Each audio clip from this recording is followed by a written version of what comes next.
Hello, you're joining us for an episode of Lowcountry Money Talk, and of course, we're going to kick it off with some current events. I have good news for you because, as usual, we have an expert to talk about these current events, and there's a lot to talk about. Phil Bloyd is here with Revolutionary Financial Group, going to march us through some of the things that are happening. Nice to see you. Good to be here, Jessa.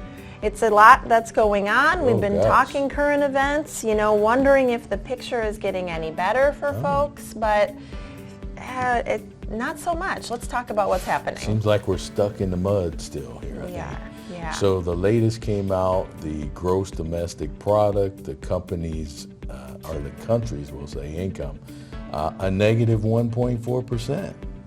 And the experts were basically predicting the exact opposite of about a positive 1.4%. So that's a pretty big switch. It's a big switch. One thing that has been consistent, it seems, in our conversations, Phil, is that typically the experts are getting it wrong right now. Yeah, it seems like. It does. It was funny that, I was watching a morning show, and before the numbers came out, they had the I'm not going to mention the bank, but it was a CEO of a major bank in the U.S., or in America, we'll say, and he had the opposite thoughts on things, and then just 2 hours later, and he, the problem with that is when you're in that position, you have the top advisors in the world working for you, right, and access to all of that data, right, and you got it wrong. And you still got it wrong, right. So that's kind of scary a bit, I think. Now, they did say a lot of that has to do with trade deficits and this and that, I don't know. We've got the problem in Shanghai, China, where they locked down the whole city. I forget how many, over 10, maybe 25 million people. That's incredible, and wow, what an impact that has made, of course. Well, yeah, and I have a friend that I served in the Marine Corps with, and he is a longshoreman in Long Beach, California, which is one of the largest, I believe, port. And I spoke to him this week, and I'm like, well, man, you better get your tail down there and get those ships unloaded. And he said, we only have 3 ships anchored here. And he sent me the map, and he said, we don't have a backup here at all.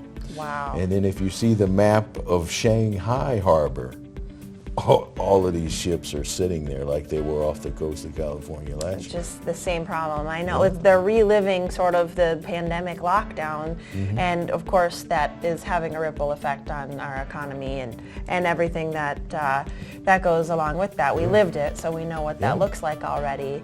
But, talking about this, and, maybe this just speaks to the uncertainty and the volatility that we're experiencing when you talk about these experts getting it wrong so many times. Is that a sign of just volatility and uncertainty, or is it a sign of we're just missing the mark? What do you think? I just think there's so much uncertainty now because you don't really know how shutting down a city like Shanghai that has all this output for a month or so, it's going to affect, but you don't really know how bad. To what scale? So there's a lot of guessing and assuming, I would say. But, we have energy prices continuing up, and the government's tried to do several things, releasing the reserves, all these different things. They may bring it down for a minute, then it goes right back to the way it was. Yes. So there's just a lot of stuff going on. There's a lot of stuff going on, and of course, we're dealing still with inflation. We're talking about potentially food shortages. We'll talk about that as well. We've got more current events to discuss, but with this negative GDP number, you were mentioning that we're now in a place where one more quarter is officially a recession. Is that accurate? Right. So if we have 2 back-to-back negative GDP quarters, then it's an official recession.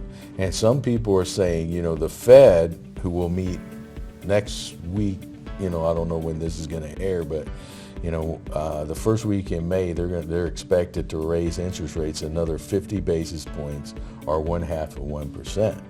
And some people say, hey, they're doing that they're going to sacrifice a little bit of a recession or so to help offset inflation.